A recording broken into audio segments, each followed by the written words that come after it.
Well, the Idaho Department of Correction hopes a new housing unit will better set up young men for success while they're in prison and when they get out. Today, IDOC officially opened the unit known as Cornerstone Village, which is located in the men's medium security prison south of Boise. Abby Davis was there and tells us how IDOC partnered with an organization working to end mass incarceration to make this a possibility. Brian, the unit has been in the works for several years. Men who moved in last month say it's a life-changing opportunity. Through his life story, I have 45 fixed. And the lessons learned in these books, Lawrence, who is incarcerated at the Idaho State Correctional Institution, hopes to make a difference in the lives of those younger than him. The prison asked us to only use his first name and not show his face. We try to show these guys, right? Not tell them, but we try to show them that they are not like proof of whatever it is that led them here, right? They are not their convictions. Good afternoon, everyone. I'm Mentor Lawrence. Lawrence is a mentor for the Vera Institute of Justice's Restoring Promise initiative, which helps correction departments across the country develop housing units for young men. We focus on human dignity, restorative practices, and accountability. At Cornerstone Village, we place priority on the purpose of people.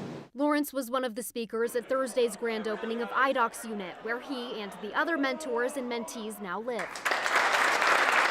Some of it said, I feel like I'm walking into a college dorm.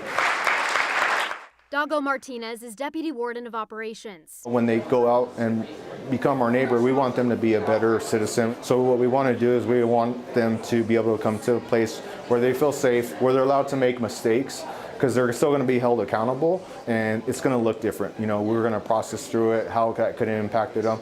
You found your way. We're just to be those buffers, to say, hey, you might want to take a look at this and maybe consider this. A different approach to incarceration, Lawrence thinks, will help change the culture of the medium security facility.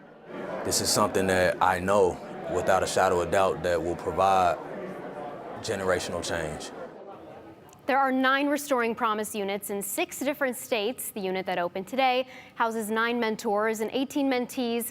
Martinez says they hope to move into a bigger space in the future and to have something like this at every IDOC facility, Brian. Okay, so obviously limited space. How does one get chosen to be part of this? Martinez says the mentors are men who have a long sentence and have tried really hard to turn their life around. There aren't any requirements to be a mentee other than be between the ages of 18 and 26. He says everyone in that age range was invited to tour the facility and apply if they wanted to be a part of the program. It'll be interesting to see how this plays out. All right, thank you very much, Abby.